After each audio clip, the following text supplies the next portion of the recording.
Sahabat-sahabat YouTubers, kembali lagi di channel Vlog Marcel.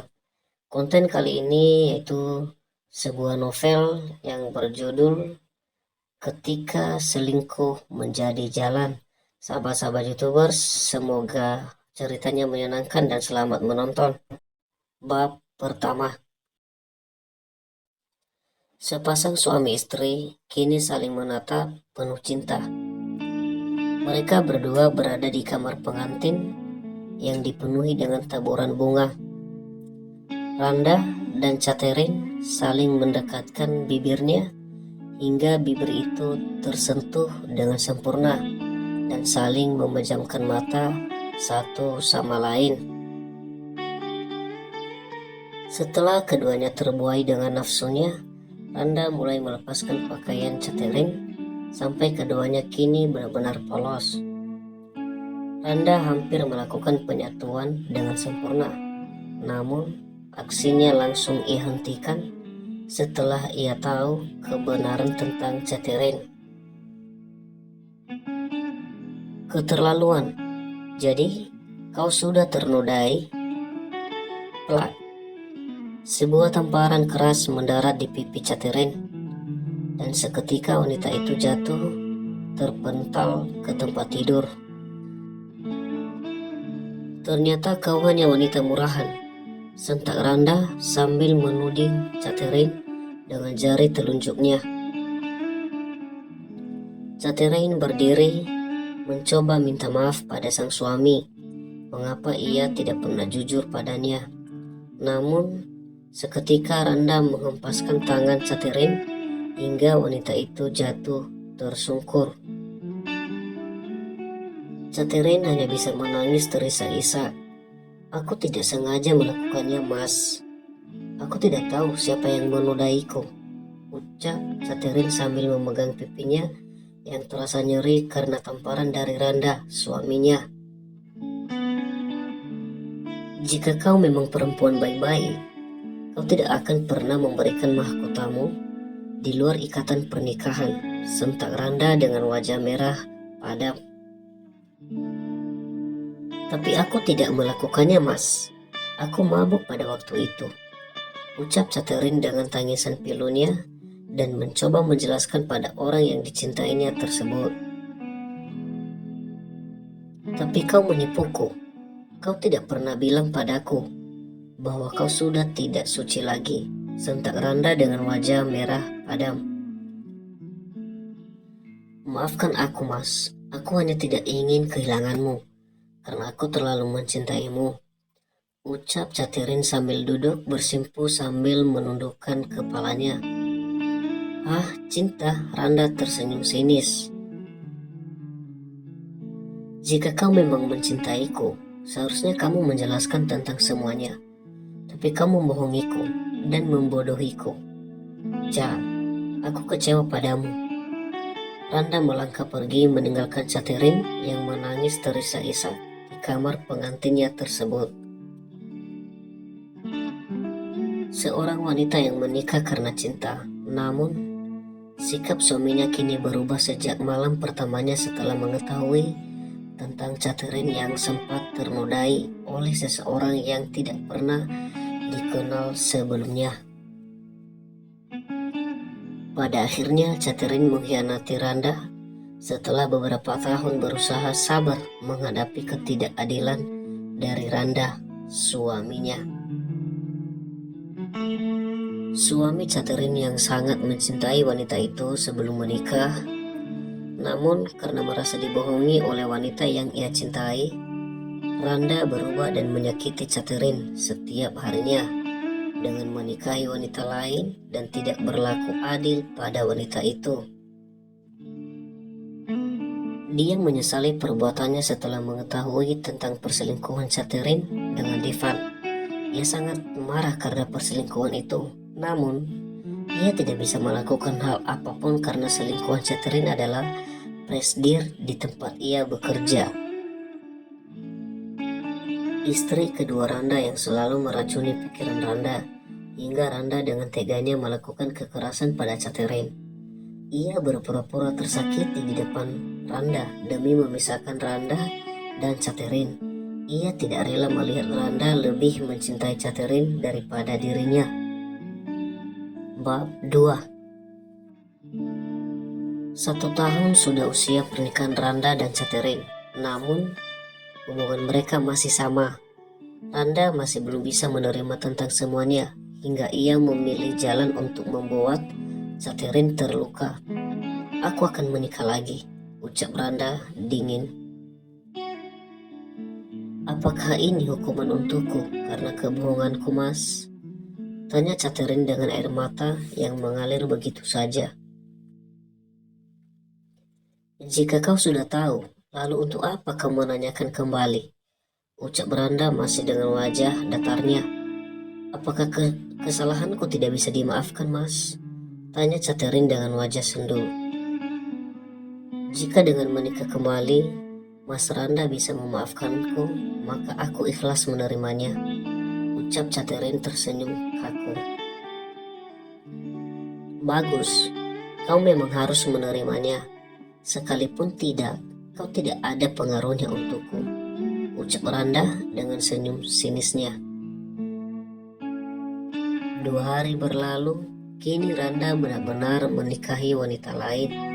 Catherine pun hanya bisa menangis tanpa mampu menahan suaminya. Wanita itu keluar terlebih dahulu dari masjid tempat digelarnya acara pernikahan Randa dengan wanita lain. Ia berjalan cukup jauh tanpa alas kaki. Ia memakai kebaya putih dengan tampilan rambut yang sederhana. Catherine melamun di jalan hingga akhirnya ia menyeberang tanpa melihat jalan. Ia pun melangkah perlahan dan tanpa disadari ada mobil yang melaju ke arahnya. "Tin!" "Ah!" teriakan Catherine. Mobil itu berhenti mendadak. "Sial!" umpat seorang pria yang duduk di kursi kemudi. "Ada apa?" tanya pria itu menatap tajam supirnya. "Maaf tuan, ada seorang wanita yang menyeberang tanpa melihat jalan." "Keluar, sekarang kau kupecat," sentak pria itu. "Tapi tuan..." "Pergi," sentak pria itu. Sementara Catherine kini masih berusaha mengatur detak jantungnya yang memompa begitu cepat karena terkejut. "Jika mau bunuh diri, jangan di mobilku. Aku tidak punya banyak waktu untuk meladeni orang gila sepertimu." Suara seorang pria membuat Catherine menoleh dan menatap sang pemilik mobil yang mendekatinya. "Siapa yang mau bunuh diri? Kamu tuh nyetir mobilnya nggak hati-hati," ucap Catherine menatap pria itu tajam. "Sekarang ikut aku. Kau harus mengganti kerugian karena telah berani menghalangi jalanku." Pria itu menarik tangan Catherine menuju mobil tersebut. "Lepas!" Catherine menghempaskan tangan pria itu dan menatapnya tajam. "Aku mau pergi, jangan halangi langkahku," ucap Catherine menuju pria itu dengan jarinya. Wanita yang menarik. Dia tidak tertarik dengan ketampananku. Sepertinya dia bisa diajak kerjasama, batin pria tersebut. Catherine balik badan. Ia hendak pergi meninggalkan tempat tersebut, namun tangannya dicekal. "Ikut aku, atau kau kulaporkan kamu ke polisi," ancam pria itu sambil tersenyum penuh arti. "Emang apa kesalahanku hingga kau mau laporkan aku ke polisi, ah?" Catherine meletakkan tangannya di pinggang. "Kau menentangku?" tanya pria itu. "Dasar sinting." Catherine hendak melangkah lagi, namun tiba-tiba badannya melayang saat pria itu membawa paksa wanita itu dengan menggendongnya seperti karung beras. Ia tidak memperdulikan Catherine yang meronta meminta untuk diturunkan. Pria itu memasukkan Catherine ke kursi penumpang. Pria itu mengikatnya supaya Catherine tidak bisa kabur. Ia juga membungkam mulut wanita itu dengan sapu tangan. Catherine mencoba untuk melepaskan diri, namun usahanya sia-sia karena ia tidak cukup kuat untuk melawan pria tersebut. Sedangkan pria itu melajukan mobilnya dengan senyum puas. Bab 3. Di dalam mobil, pria itu mencoba bicara baik-baik dengan Catherine, bahwa ia sama sekali tidak punya niat jahat dengan wanita tersebut. Aku hanya ingin menawarkan sesuatu padamu. Setelah aku bicara, aku akan melepasmu mendengarkan aku baik-baik, ucap pria itu dengan senyum sinis. Aku Divano Brian Galaxy, presidir dari Galaxy Corp. Aku hanya ingin kau menuruti keinginanku. Kita kerjasama. Nanti aku akan membayarmu 1 miliar tiap bulan, ucap Devan memperkenalkan diri. Pria kaya raya arogan yang bisa melakukan hal apapun demi mencapai tujuannya.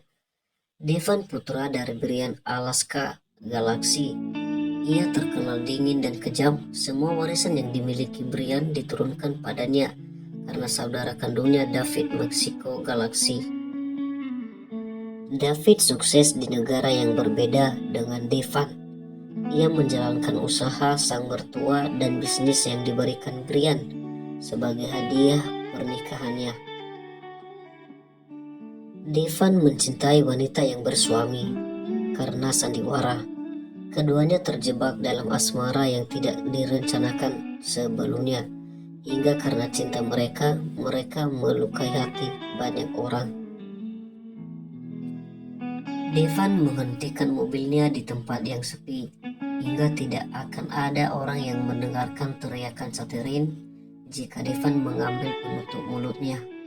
Devan pun pindah duduk di sebelah Catherine di kursi penumpang. Pria itu juga membuka penutup mulut Catherine, membiarkan wanita itu berbicara.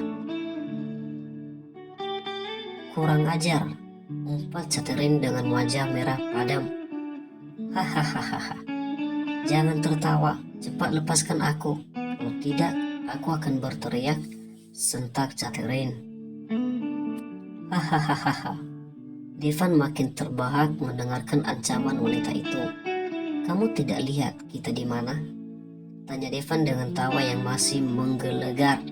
Kurang ajar, umpat Catherine. Kau tidak tahu siapa aku? Tanya Catherine dengan wajah serius. Devan pun menggeleng dengan alis yang terangkat sebelah. Memangnya kamu siapa? Tanya Devan. Pria itu berpikir bahwa ia mengenal wanita itu sebelumnya karena ia merasa tidak asing dengan wajah wanita itu. Aku mafia. Jika kau macam-macam, maka aku akan membunuhmu, ancam Catherine. Hahaha, Devan tertawa kembali.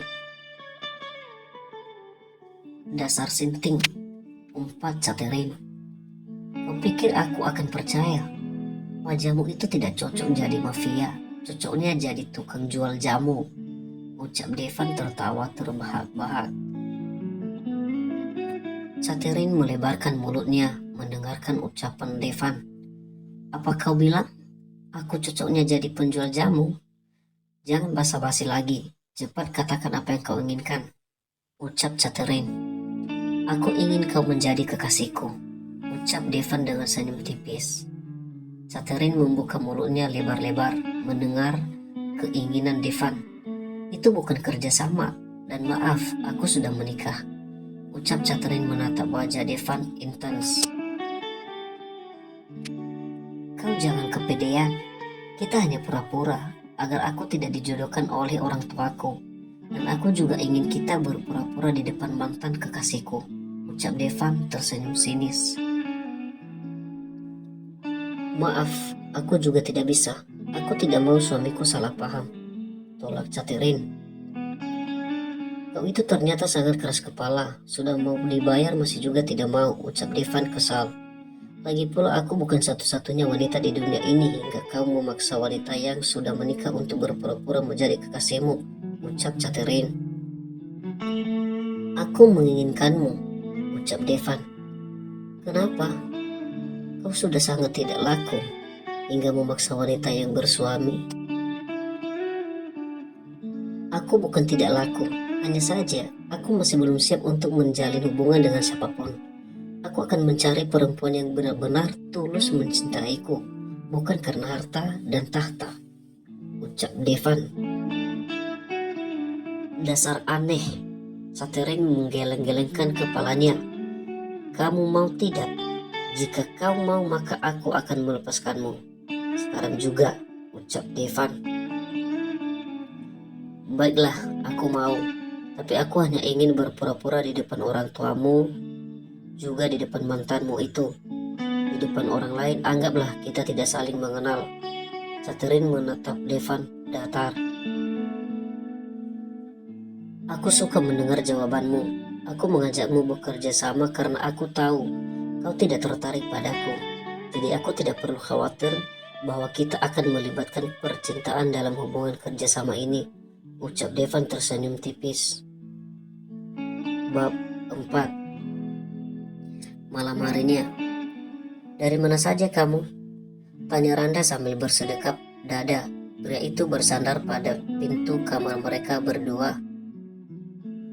Aku dari rumah teman, jawab Catherine tersenyum kaku. Berantakan kayak gitu kamu, bilang dari rumah teman. Kamu pikir aku akan percaya? Randa menggeleng-gelengkan kepalanya. Catherine hanya diam mendengarkan ucapan suaminya. Dia sudah lelah disiksa batin oleh suaminya. Namun, ia tidak mempunyai kekuasaan untuk melawan karena dia tahu penyebab suaminya seperti itu. Kamu pasti habis mencari pelampiasan kan? Karena aku sering meninggalkanmu sendirian di rumah ini, bahkan sekarang aku sudah menikah lagi. Kau sakit hati kan? Hingga kau menggoda pria di luaran sana untuk memuaskanmu. Tuduh Randa. Pria itu memandang rendah sang istri. Cukup mas, selama ini aku diam karena aku memang salah. Kenapa kau harus berkata seperti itu padaku? Apa kamu belum puas menyiksa batinku selama 1 tahun ini? Kau bawa keluar masuk seorang perempuan di rumah ini, dan bahkan sekarang kau sudah menikah lagi. Kenapa kau selalu menuduhku berbuat seperti itu? Padahal aku melakukannya tanpa sengaja.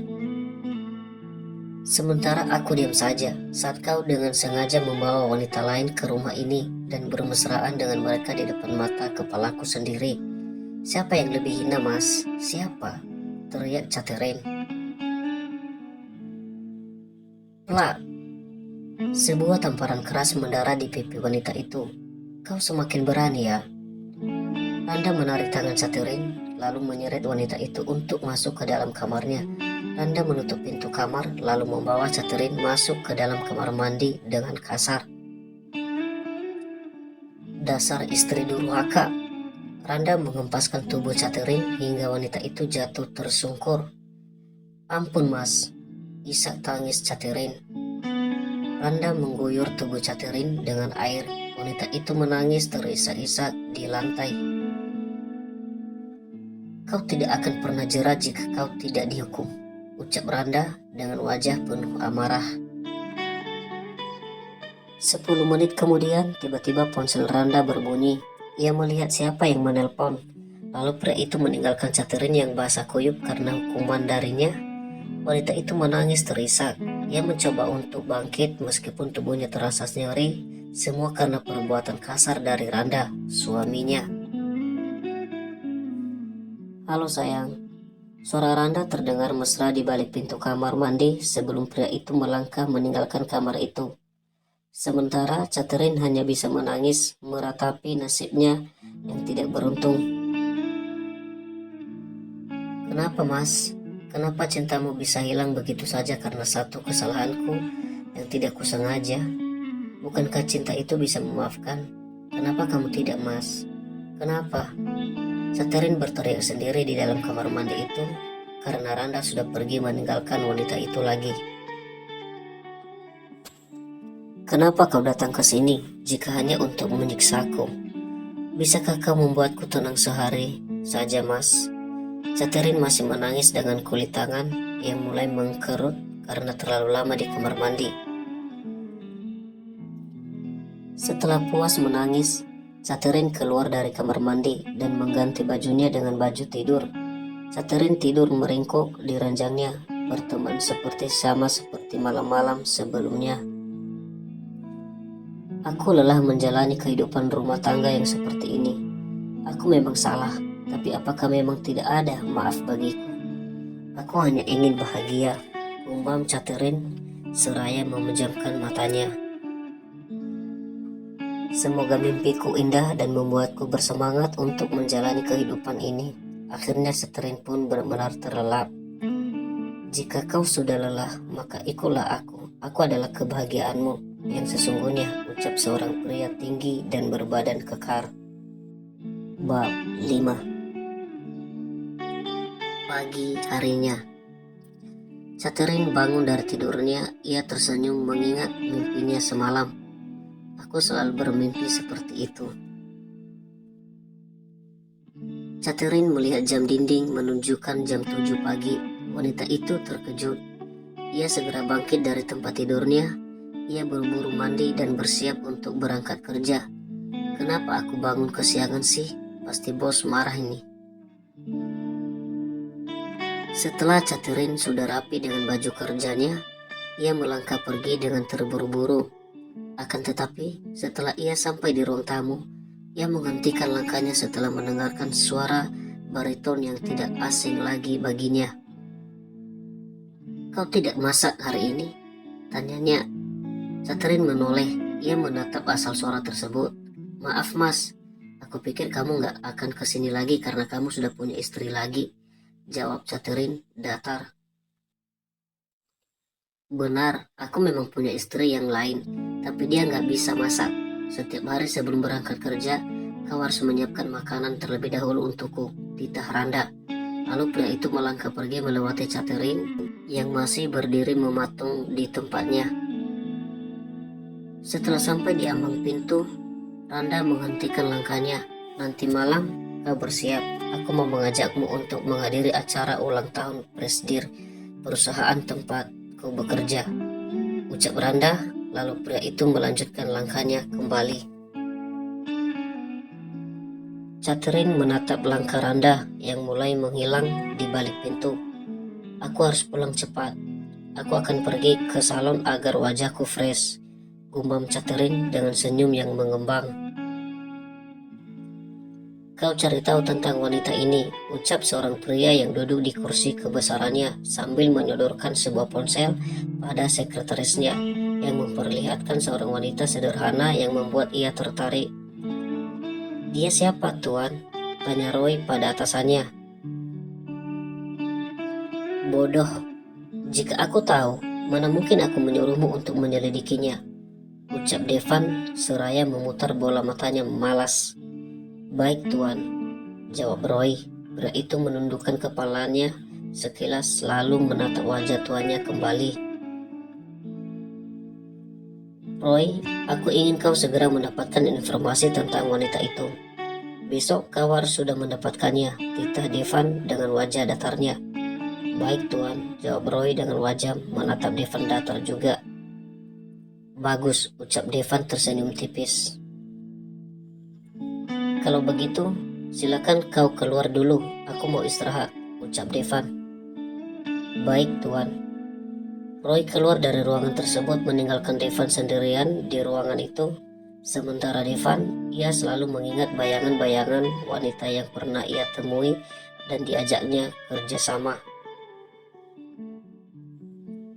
Kenapa aku bodoh sekali? Seharusnya aku menanyakan alamatnya, bukan malah membiarkan dia pergi begitu saja, gumam Devan. Saat Devan sedang melamun, tiba-tiba pintu ruangannya terbuka dan tampaklah wanita yang dianggapnya gila. Bab 6. Kak Devan, teriaknya dari ambang pintu. Kak Devan kenapa cemberut gitu sih tiap Putri datang? Kalau kakak nggak mau dijodohkan dengan Putri nanti akan bilang sama Om Brian dan Tante Gracie, ucap Putri tersenyum. Kamu mau bilang apa? Tanya Devan menaikkan sebelah alisnya. Aku mau bilang kalau aku menyukai sekretaris Kak Devan yang cuek itu, ucap Putri tanpa basa-basi. Kamu itu benar-benar gila, Put, ucap Devan menggeleng-gelengkan kepalanya. Kak Devan, Bantuin aku dekatin dia dong, please, ucap Putri memohon. Enggak, jawab Devan. Ya sudah, kalau Kak Devan gak mau dekatin Putri sama Ayang Roy, maka Putri akan menerima perjodohan kita. Gimana? Ancam Putri sambil menaik turunkan alisnya. Kenapa sih Om Rian punya anak menyebalkan kamu? Ucap Devan kesal. Kak Devan tuh yang menyebalkan, cuma tinggal mendekatkan aku dengan Roy aja. Ribet banget sih, ucap Putri memutar bola matanya malas. Lanjut ke bab 7.